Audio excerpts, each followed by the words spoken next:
से देकर कुछ पलों के लिए ऐसा शख्स मिल गया जिसके सीने पर सर रखकर वो अपनी हर कहानी सुना सके। ना वो जिस्म देखे, ना रंग, ना रूप, केवल प्यार दे, वो प्यार जिसकी वो हकदार है, जिससे वो वंचित है, और फिर दर्द सुनाकर जी भरकर रो ले। मतलब ये कह सकते हैं चंद पैसों में खरीदे हैं जज्बात सुनने वाला इंसान। ऐसे शख्स को आसपास के लोग सेक्स वर्कर बुलाते हैं, मगर वो कुछ पलों के लिए खरीदा हुआ हमदर्द बुलाती है। वो ऐसे समाज में रहती है जहां औरत को त्याग की देवी कहा जाता है, जिसके जज्बात पुरुष अपने दोनों पैरों के बीच दबा कर रखता है। पुरुष को रोज रात को खुश करना ही महिला की जिम्मेदारी बन जाती है। उसके दर्द और जज्बात रात के अंधेरे में पुरुष बिस्तर में ही दफन कर देता है। क्या एक महिला सेक्स के लिए ही बनी होती है? क्या उसका अस्तित्व सेक्स से शुरू और मर्दों की पैरों के नीचे ही खत्म हो जाता है, जो प्यार और इज्जत की हकदार है? नमस्कार, मैं अनुष्का महेश्वरी, आप देख रहे हैं एफएम बजाओ। आज ऐसी ही एक औरत की कहानी बयां करेंगे मेरे अल्फाज।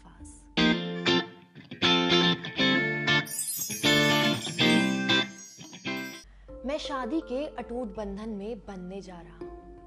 दिल थोड़ा बेचैन है, मगर खुश हूँ क्योंकि वो हमसफर मिलने वाला है जिसका इंतजार बरसों से था। मेरी शादी हो गई। मैंने सोच लिया था अपनी नई जीवन की शुरुआत पूरी शिद्दत से करूंगी। कोई वजह नहीं छोड़ूंगी जिससे मेरे पति को तकलीफ हो या कभी महसूस हो मेरे खाने से लेकर कपड़े तक उनकी पसंद के होंगे, क्योंकि माँ कहती थी पति ही सब कुछ है।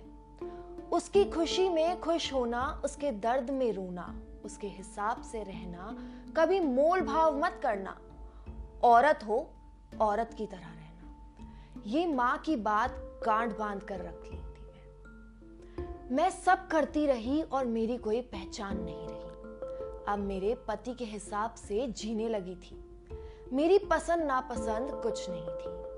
अब हमारी शादी को 3 साल पूरे होने वाले थे, मगर इन 3 सालों में कुछ ऐसा हुआ जिसे बताने में थोड़ी हिचकिचाहट हो रही है। शर्म महसूस हो रही है।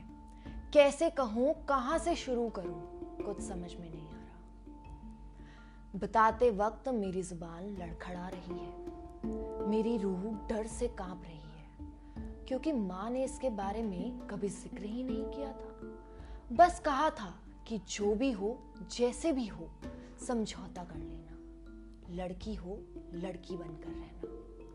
मगर कैसे करूं समझौता उस हर रात से, जिस रात में मेरा पति मेरे साथ जानवरों की तरह सलूक किया करता है। एक दवा देता है और मुझे बिना पूछे हैवानों की तरह नोच देता है। मेरे जिस्म के रोम रोम में दर्द होता है। आह तक की आवाज नहीं निकलती।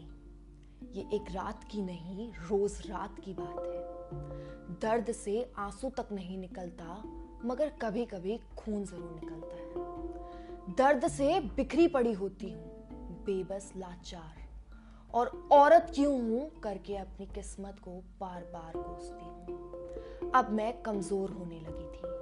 शरीर भी साथ नहीं दे रहा था। थक जाती हूँ, मगर मेरे पति को उससे कोई मतलब नहीं है। उन्हें तो काली रात से मतलब है। मैं रोज ईश्वर से भीख मांगती हूँ कि आज दिन ना ढले, क्योंकि जैसे ही काली रात होती है वैसे ही मेरी जिंदगी में अंधेरा छा जाता है। अंधेरे के साथ चुप रहकर दर्द सहने की आदत होने लगी। कोई नहीं है मेरे पास जिससे ये तकलीफ बांट सकूं, जिसके सीने पर सर रखकर रो सकूं। जानती हूं माँ कहेगी समझौता करना सीख, औरत है, और अकेला महसूस होने लगता है। एक रोज मेरी नजर पेपर के कोने में गई, जहां लिखा था चंद पैसों से बुलाओ अपने दुख का साथी, यानी कि सेक्स वर्कर। मैंने अपने जीवन से इतनी हताश हो गई थी, सही गलत समझ ही नहीं आ रहा था। मैंने बिना सोचे समझे उस नंबर पर कॉल डायल कर लिया और उससे मिलने जाने का विचार बना लिया। मेरे पति को कुछ काम से कुछ दिनों के लिए बाहर जाना पड़ा और वही सही मौका था मेरे लिए। मेरे पति के निकलते ही दूसरे दिन गई उस अजनबी से मिलने। बहुत डरी हुई सी थी मगर फिर भी गई। जैसे ही होटल के रूम नंबर 403 पहुंची, उसने दरवाजा लॉक कर दिया। मैं घबरा गई। फिर वो मेरी बेजान आंखों को देखे जा रहा था। मैंने भी उसकी ओर देखा और रो पड़ी। मुझे बेड पर बैठाकर मेरे कदमों में बैठ गया और बोला, क्या दर्द छिपाए बैठी हो? आज तक मेरे पति ने जो सवाल नहीं पूछा वो उस अनजान ने पूछ लिया। मैं रोते रोते अपनी कहानी बताने लगी। उसकी आंखें भी नम हो गई। कुछ देर कमरे में सन्नाटा रहा। फिर उस अनजान व्यक्ति ने कहा, क्यों बर्दाश्त करती हो इतना? क्यों क्यों इतना सब कुछ सिर्फ समाज के लिए करती हो? तुम्हारी पहचान नहीं है क्या? तुम्हारी पसंद नहीं है क्या? क्या औरत हो, मोम की मूर्ति नहीं? तुम्हारे अंदर भी दर्द है, तुम्हारे अंदर भी जज्बात है। चुपचाप रहकर सिर्फ सहती रहोगी या आवाज उठाओगी? अपने अधिकार के लिए लड़ोगी? औरत हो, कोई अबला नारी नहीं। तुम्हें पता है जो तुम सहती हो वह बलात्कार है। एक रूप है जिसे वैवाहिक बलात्कार कहा जाता है। तुम कानून की मदद ले सकती हो।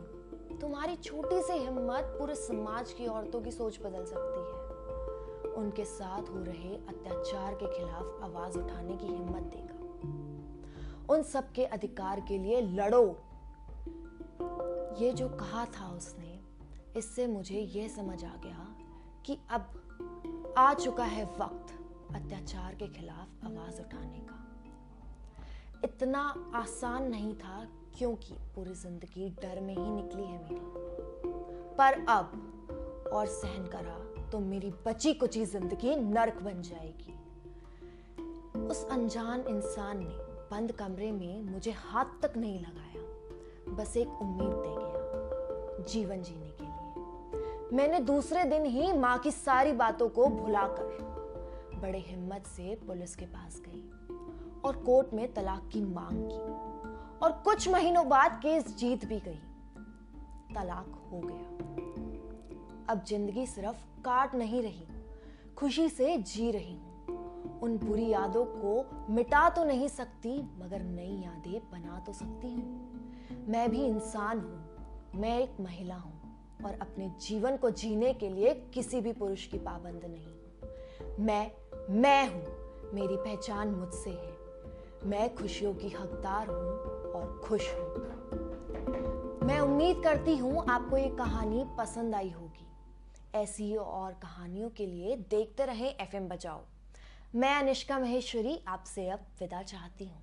धन्यवाद।